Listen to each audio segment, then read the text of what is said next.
morning. Can you hear me? Oh, yeah. Okay. My name is Patricia Devine.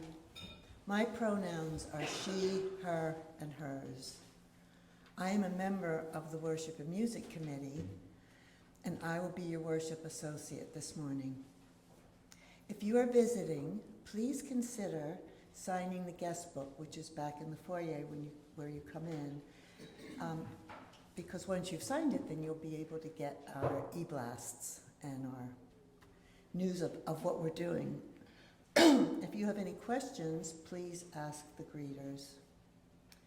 Today we acknowledge that we are located in a place that was once the Wampanoag village of Pawtucket. We strive to follow their example and be faithful stewards of this sacred land. The theme for today's service is Dancing on the Edge, and our minister, Reverend Arthur Lavoie, will lead the service. Deb Keller-Wood will lead the Time for All Ages, and our live music is provided by our music director, Emily Browder Melville. Our service is being filmed by Lydia Robertson. Once recorded, the candle section will be edited out so that we can feel comfortable and at ease speaking freely while we're in this room. The film of the services will then be posted on our Facebook page, on YouTube, and on public access television, which we do every week. We are, as usual, hosting coffee hour after the service. We invite you to join us for fellowship and refreshments. If you're interested in helping, please talk to Julia Thomas. I'm so sorry. Darn it. We always need help. Whoever you are, whomever you love, whatever you believe, wherever you are on your journey, let us walk together this hour. Good morning, everyone. I'm the Reverend Arthur Lavoie. My pronouns are he, him, and his, and I'm also delighted to welcome you here this morning. I want to have a special welcome for anyone who is watching the service online on one of the platforms where we publish it. We are very pleased to have you as part of our First Parish Plymouth community today, and you can check out our website, firstparishplymouth.org, and get more information about the church or find a link to contact me or our office manager if you'd like to, if you have any questions. So welcome again, everyone. I'm asking everyone to turn these things off, because even when we're not using our phones, they take up bandwidth and interfere with the filming of the service. So I'm going to turn mine off and invite you all to do the same. Thank you.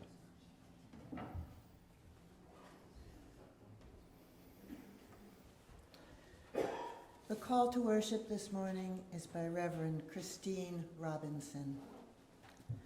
Not only is change inevitable in our lives, it is holy.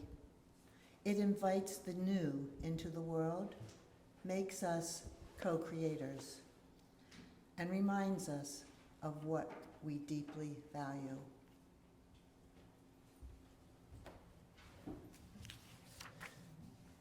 So a word for a moment about the hymn I've chosen for us to start with this morning. It's number 295 in the Gray Hymnal.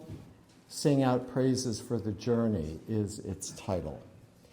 And the hymn tune is quite old-fashioned and clunky. The words are new. Mark DeWolf, who wrote the words to this hymn, was a UU minister and the first minister in our denomination to die of AIDS, and was well loved and respected in the churches he served and at the time of his death. And I love the words that he wrote to that, and I use it once in a while here, even though the tune is a little old-fashioned and clunky. Please rise in body or in spirit and join us in singing.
The starter candle went out, as you thought, Patricia. All right, we'll light you. Why don't you take a candle and I'll light it for you. Okay. And then.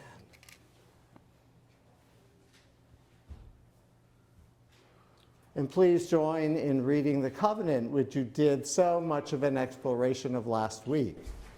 Love is the spirit of this church, and service its law. This is our great covenant, to dwell together in peace, to seek the truth in freedom, to speak the truth in love, and to help one another. Please be seated.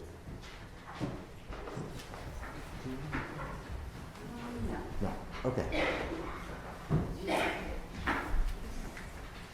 So, I have yarn here. Does it feel? It's really soft, isn't it? And we were talking about spiders and webs a few weeks ago. And I started thinking of a fun thing I've done with yarn before, but I need somebody to get started. So I asked somebody I knew would give me a smile and help. Hold that tight, right? Spiders' webs are kind of interesting because if you want to make one, you stay right there, okay? You have to decide where you're going. And sometimes decisions are hard. Sometimes you hope, if you ask somebody to hold the yarn, they will, but you're not quite sure. You cross your fingers. Oh boy. If I get nervous, I could go back and start all over. Or I could keep trying to go forward and see if maybe somebody else would hold some of the yarn. And somebody else said, oh, they're smiling and saying yes. And then you work your way around and you notice some people are not making eye contact with you. But you keep going anyway. You might come across somebody who you think is really scary. You're not quite sure what to do. But then they help you make the decision.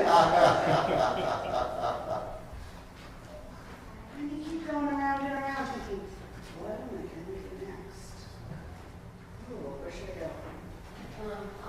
Oh, see, sometimes you need a little help to get through it. Sometimes it feels a little overwhelming to know where to go next. But then you get another helper. Are you a nice person? And the decisions have to get made again and again and again. And sometimes your comfort zone is stretched, and sometimes other people's comfort zone is stretched. Keep going with it.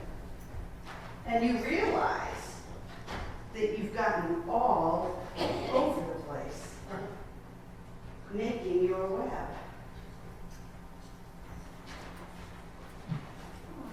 And you end up someplace new.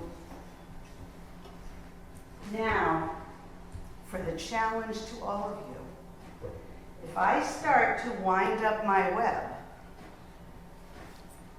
are you going to be safe or are you going to get caught in it? Don't know?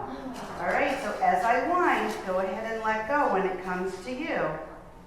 And then figure out what you need to do next. Now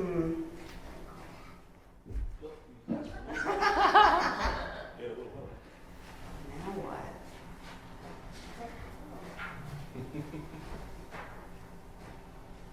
Okay, we're doing okay so far. Uh-oh. We got some troubles ahead over here. What's going to happen? Look at all of those people that have to figure it out. Talk about teamwork, guys. That was awesome.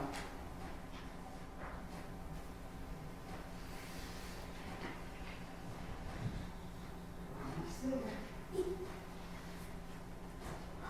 Almost.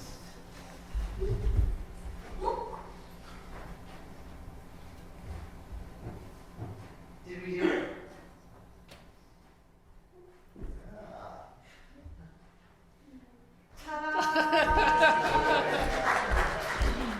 Scary decisions, easy decisions, needing help with decisions, and yet it all worked out.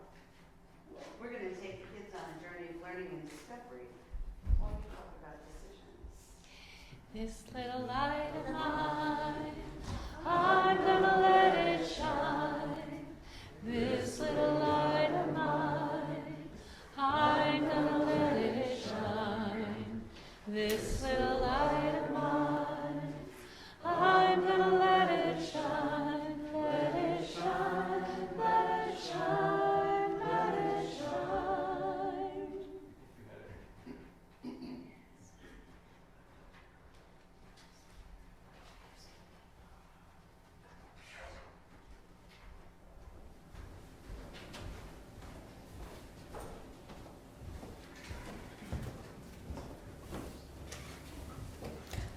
I'm kind of a scared public speaker. So I've been asked to give a testimonial about why I come here. And it's because I love you all. It's love that makes me come here.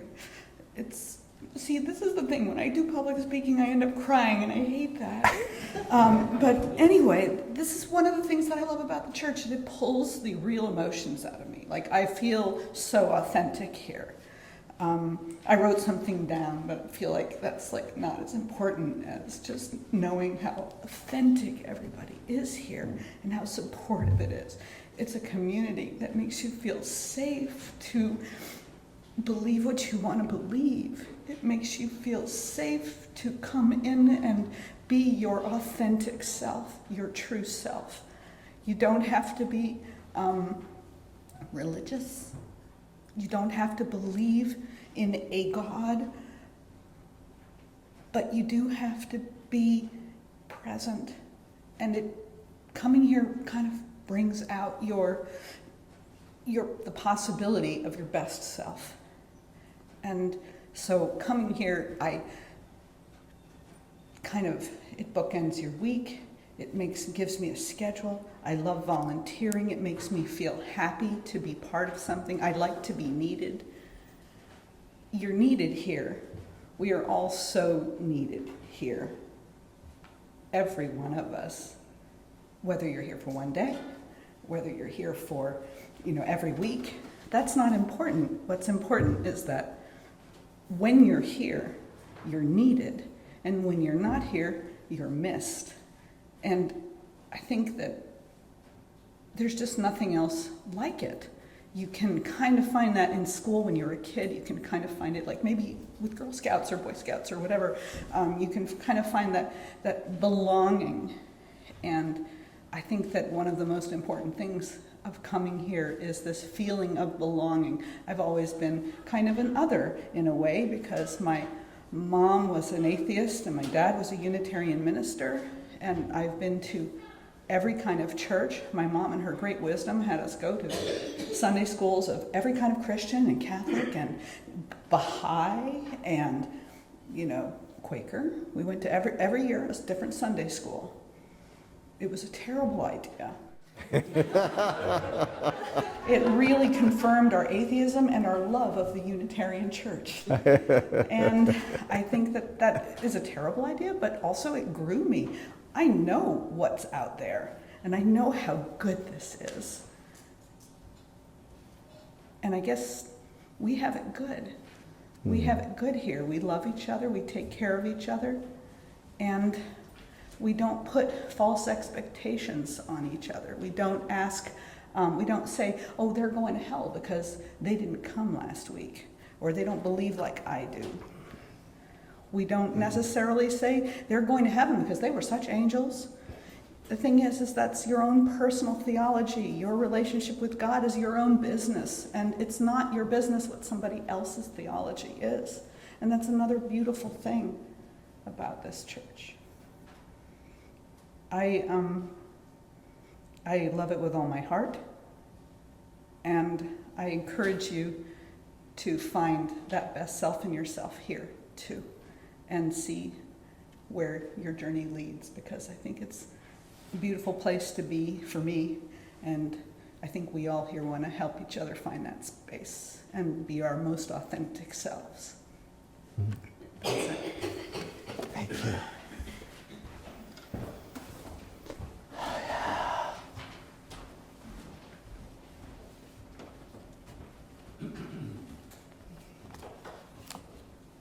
That was wonderful, Lydia.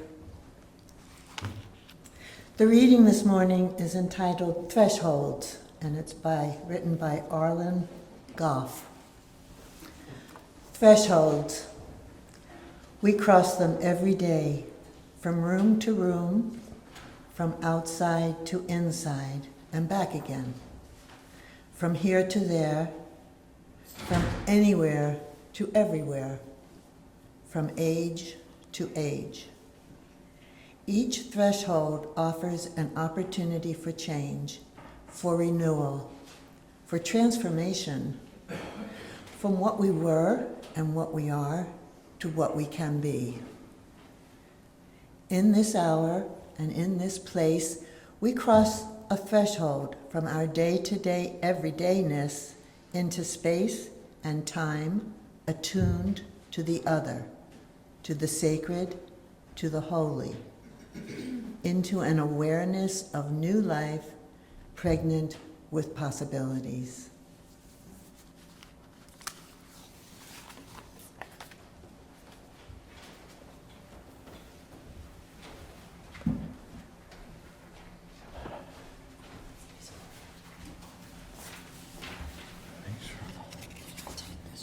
You did. You took my whole thing.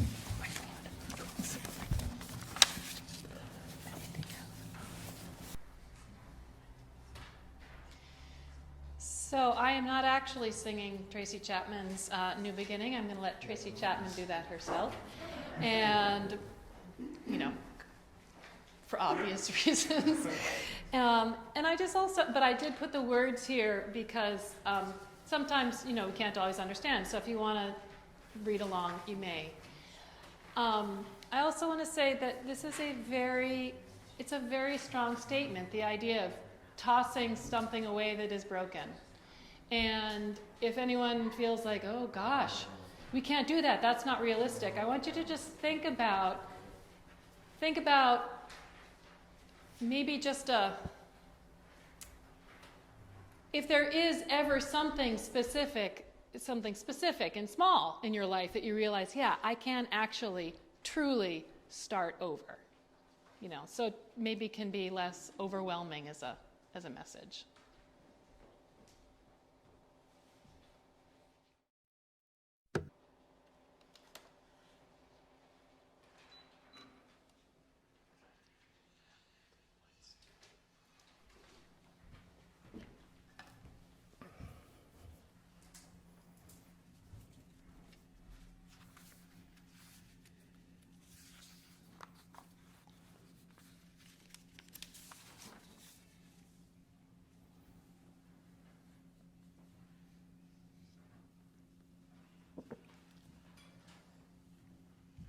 In 1985, excuse me, Reverend Gordon Drock was called to serve as the minister of Middle Collegiate Church, a Presbyterian congregation in New York's Lower East Side. The collegiate churches of New York, there are 3 of them right now, are Presbyterian by denomination. They are descended from the Dutch Reformed churches of the original settlers of Manhattan and date back to 1628. They are probably the oldest European churches after this congregation here in Plymouth. Middle Collegiate Church was in much turmoil when Gordon first arrived. The congregation had dwindled. The building was in need of major restoration and repair. There was a vibrant and diverse neighborhood around the church, which had many poor and immigrant groups that were very different from the Dutch and German members that had populated the church through the first half of the 20th century. There was much concern about whether or not the church would survive. On the first Sunday that Gordon led worship at Middle Collegiate, there were barely 20 people in the congregation, mostly Ukrainian and Polish. He was dismayed. After the service, he went to a bakery across the street. He sat there looking at the church, a magnificent stone building with large stones similar to the meeting house here.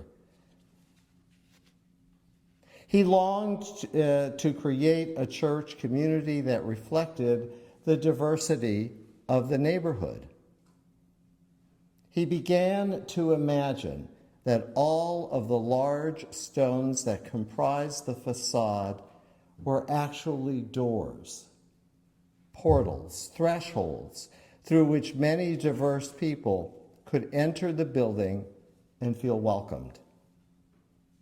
Encouraged by this vision of an inclusive church community, he committed himself to making it happen. Throughout his life, Gordon had developed a radical acceptance of the other and preached a prophetic commitment to radical inclusion and diversity. He learned how to create partnerships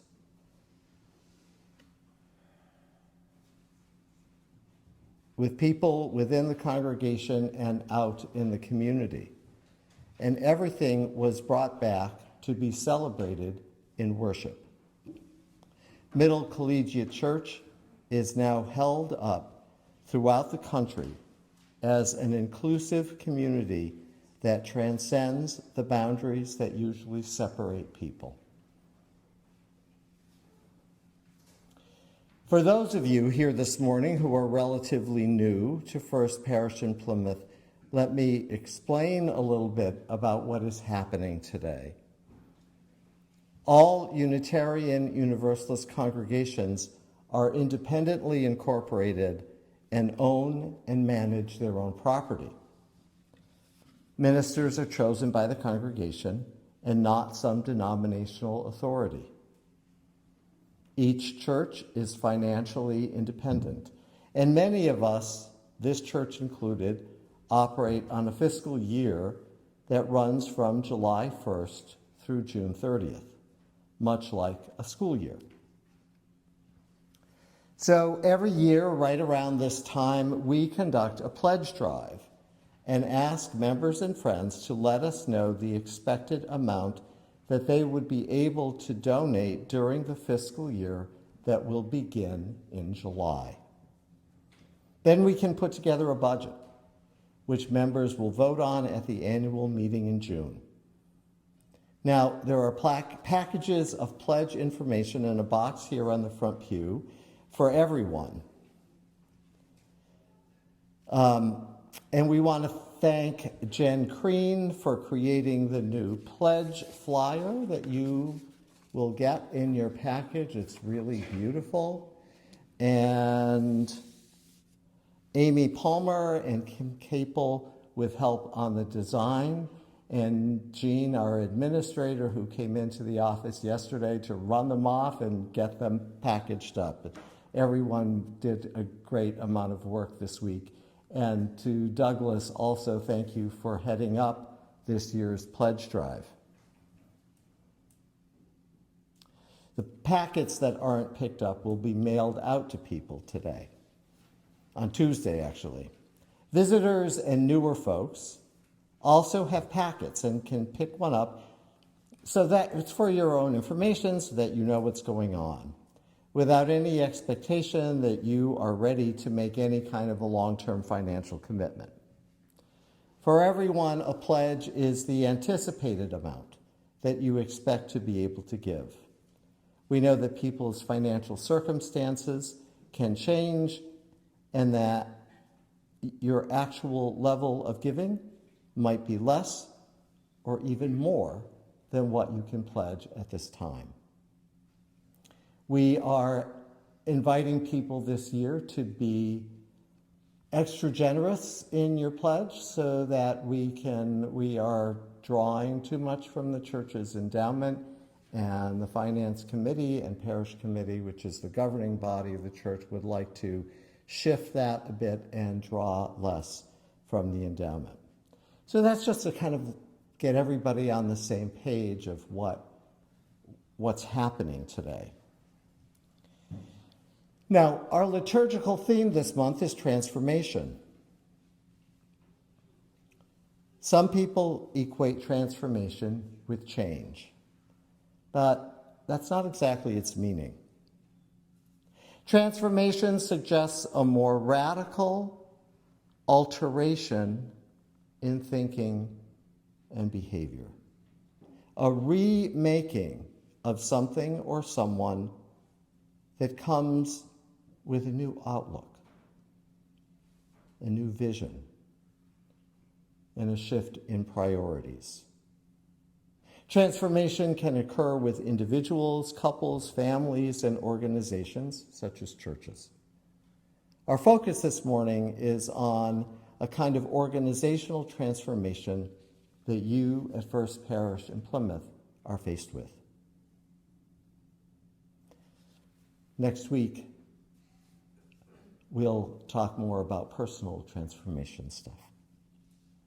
When facing some new challenge or even a tragic circumstance, it's our tendency as organizations and individuals to retrench, to return to something familiar, to come back to some status quo that feels kind of safe. But often when we get there, we realize, oh, this really doesn't work. a previous way of thinking and doing didn't work that well for us then, and it probably won't work well for us now. Looking towards some kind of transformation is also frightening because we can't quite be sure of the outcome. We sometimes feel like we're stepping into a void. It's murky, and we don't really know the path ahead.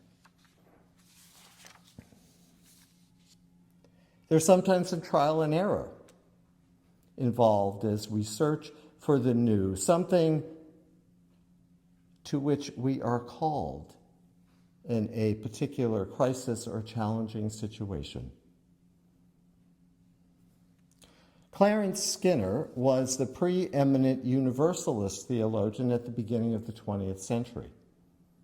In his first book, published in 1915, he wrote, "The challenge," and this is when Unitarians and Universalists were separate denominations.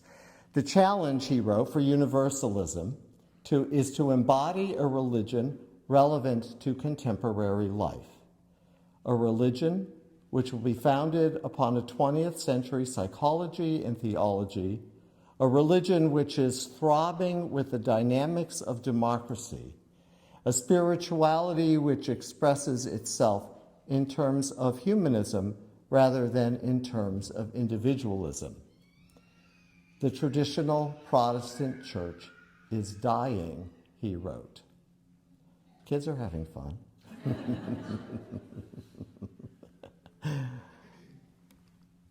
His words are just as true for us today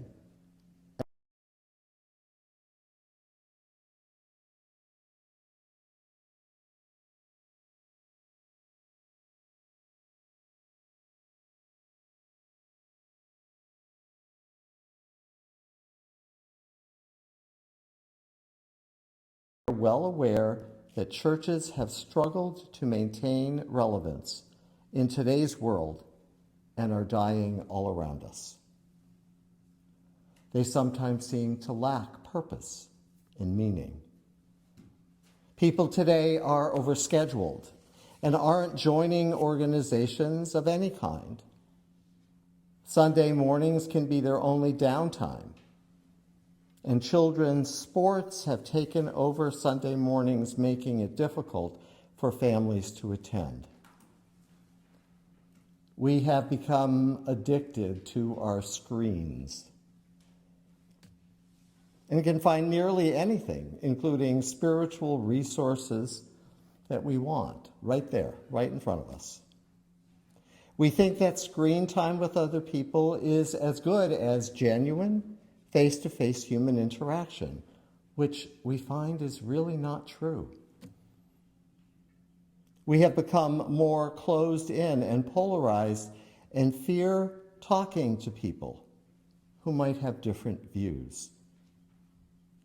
And it's become more and more expensive to operate a church and hire adequate staff.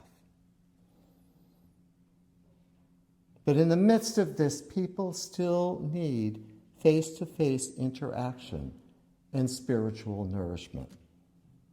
We all need to find a supportive community where we can be accepted and honored for who we are and the gifts and talents that we bring. First Parish in Plymouth has many of those strengths. You care deeply about each other, and maybe the most welcoming congregation I have experienced in my time in Unitarian Universalism. There is a genuineness here, a deep commitment to spiritually based social justice permeates throughout these walls and halls, and sometimes out on Coles Hill. You have some financial struggles, to be sure, but you do have a modest endowment and receive an endowment grant every year that pays for the music program, that doesn't have to come out of your budget. And with no longer having the burden of maintaining the stone church building, you will soon have, again, that space as your regular worship space. When Gordon Drock first came to Middle Collegiate Church, he realized that it would not survive if it did not do more to reflect the neighborhood where they were located. He began opening up space in the building to different groups in the neighborhood, including art and cultural groups.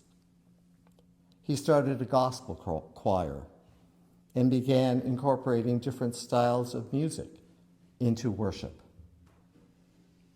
The different groups that used the building were also called upon, especially the art, music, and cultural groups, to provide something every once in a while for part of a Sunday service, so people would interact with the art and the artists who were using the building.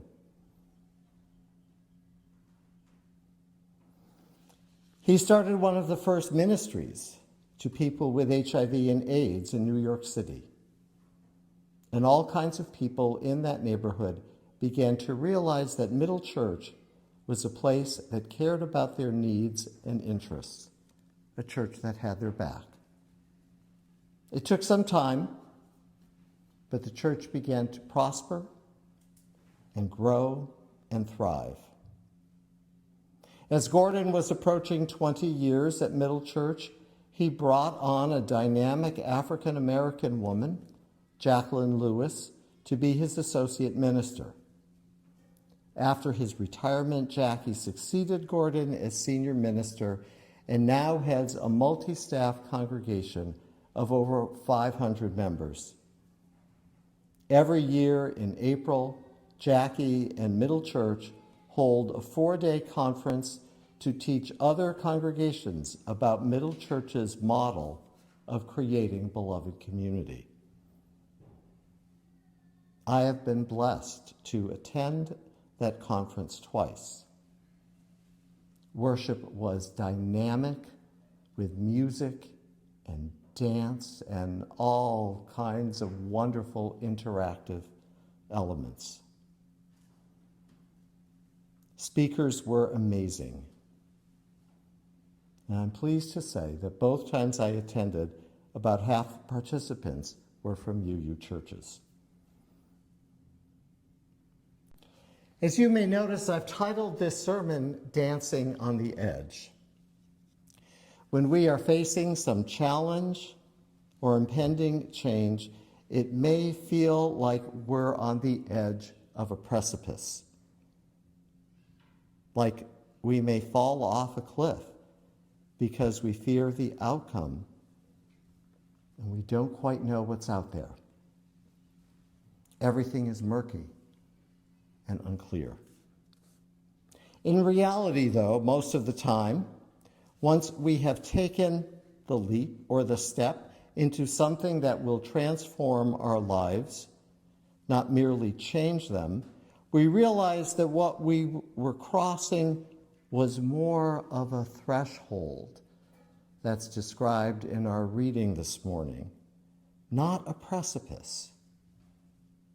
It's a doorway, a portal, an entry point into something new and different, something that speaks to our lives today, something that speaks to this moment in time. Over time, what was murky becomes more clear.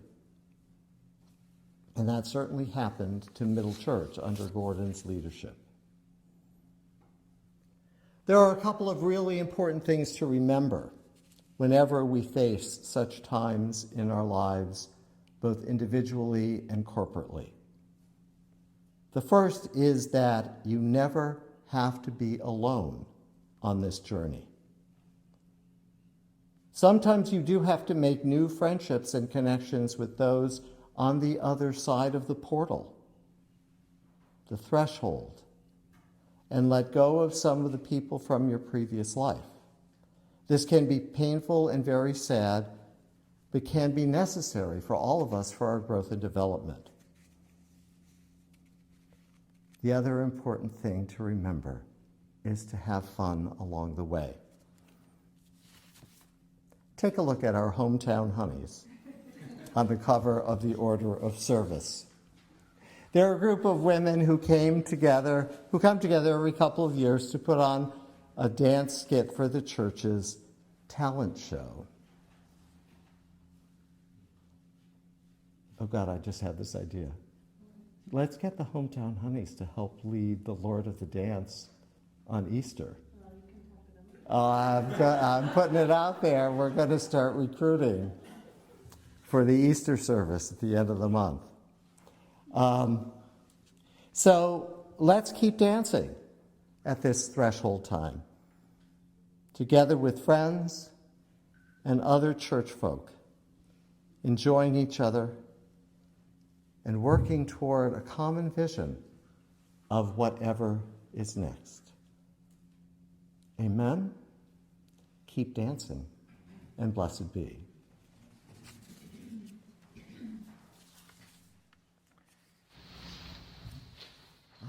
Our closing hymn is Boyoya, and we are going to use the insert that's in your order of service. The way it's laid out in the teal hymnal is really difficult to follow. Please rise in body or in spirit.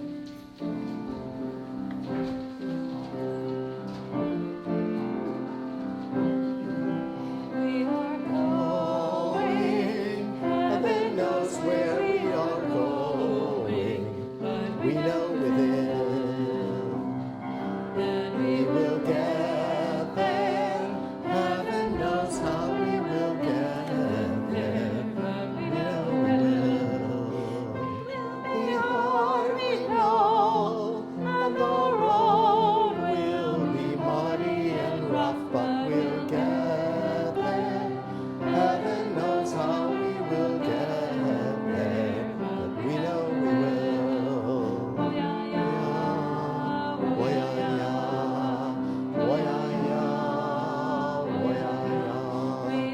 Going, heaven knows where we are going, but we know within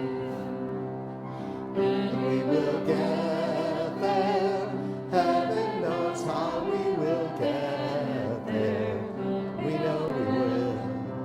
It will be hard, we know, and the road will be muddy and rough, but we'll get there. Heaven knows how we will get there. We know we will. we are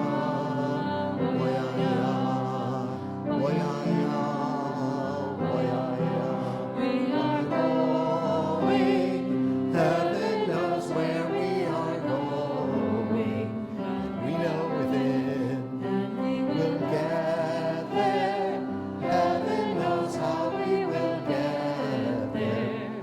We know we will. It will be hard, we know, and the road will be muddy and rough, but we'll get there. Heaven knows how we will get there. We know we will. Oh yeah, yeah.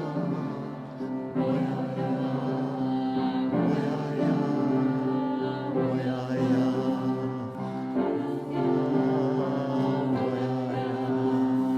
Oh yeah, yeah. Oh yeah, yeah. Thank you so much. Please be seated.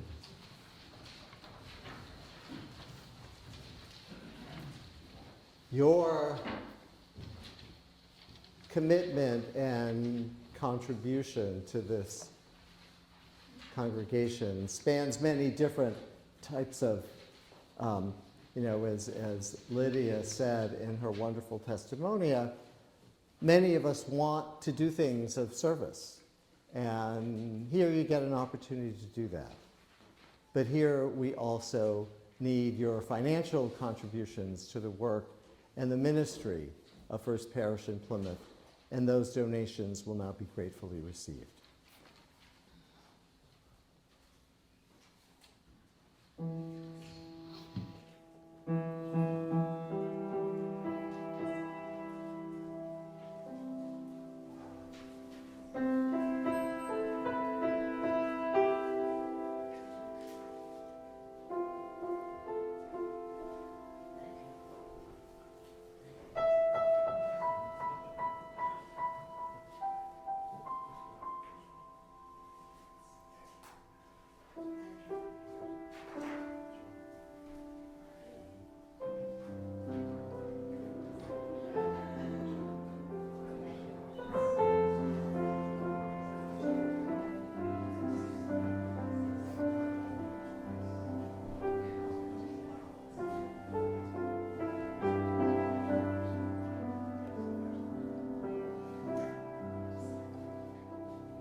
Please rise and join in singing our doxology, which is printed in your order of service.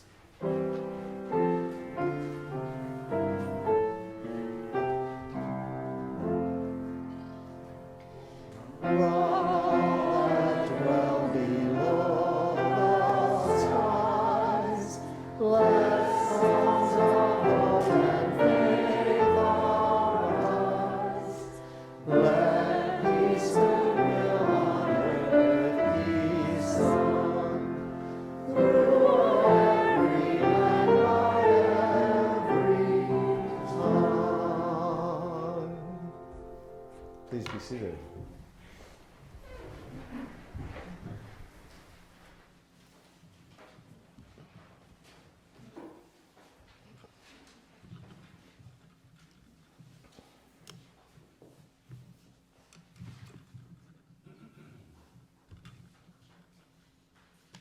We now come to the point in our service where we share with each other the milestones, the joys, the sorrows, the issues that have touched our hearts and our lives since the last time that we were here. So I invite people to come up if you have a candle, and I'm just going to light a first. No, the chalice went out, everything went out today. Carry the flame, raise it high.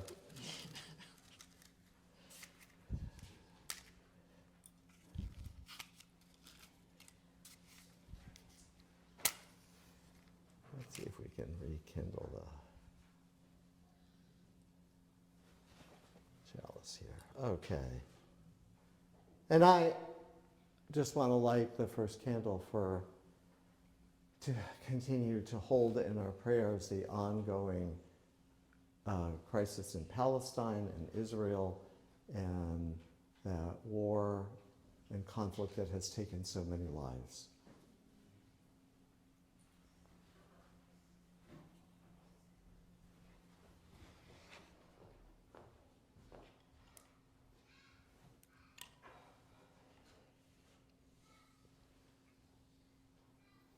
And I light one final candle for joys and sorrows that remain in our hearts this morning. Let us pray.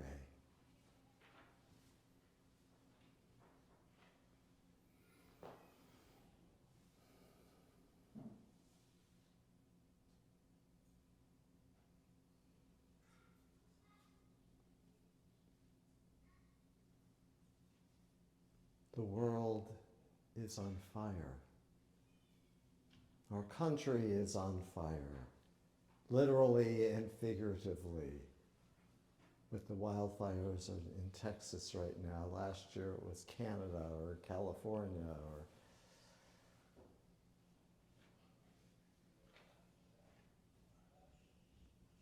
and we gather here every week in this place of some safety,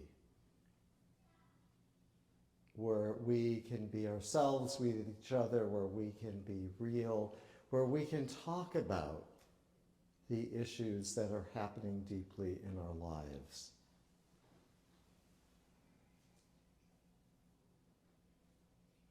And it is a joy to be here, but sometimes the world does not offer that same sense of safety and comfort. And yet we are called to be part of that world too. To take our religious values, to transform our lives and the world that we see out there.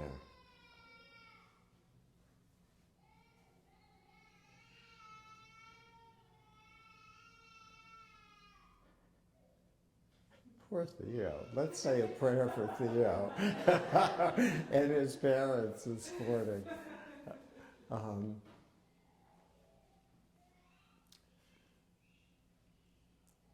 So let us come together and build the strong bonds of community. Let the spirit of life that infuses us help us to be present in our own lives, be present to each other, be present in the world in ways that are safe and holy and good. And let us take a moment for our own time of personal prayer and reflection.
Many folks were deeply moved last week when Emily sang a new hymn that she found online called Carry the Flame.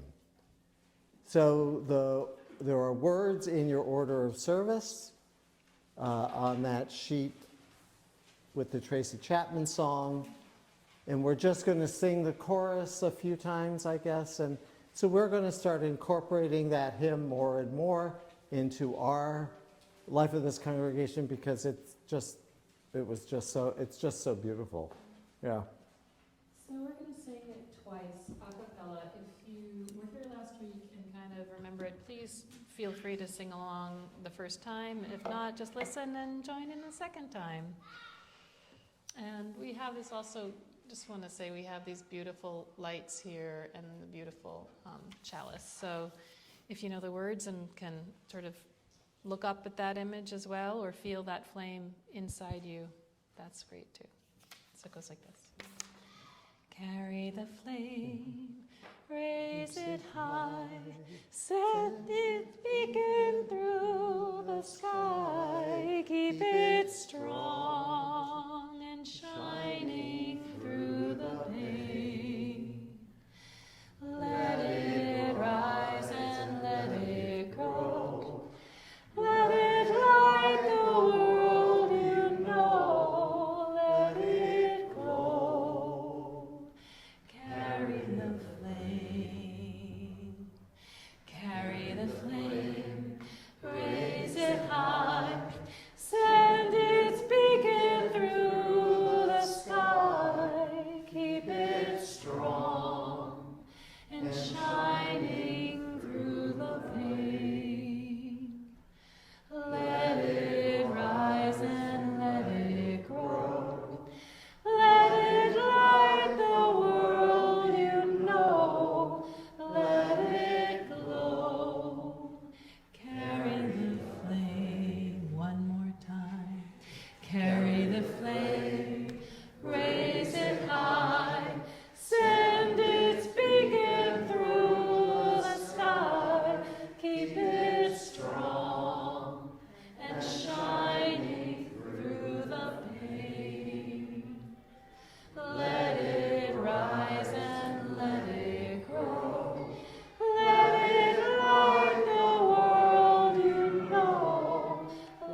The flame of the flaming chalice, which is this part of the center of our worship life as Unitarian Universalism, is strong. And it can be a beacon of life, of change, of transformation. So let us take that into the world today. Let us take that with us as we go forth in grace and blessing to bring our holy, challenged, and challenging lives out into the world. Amen.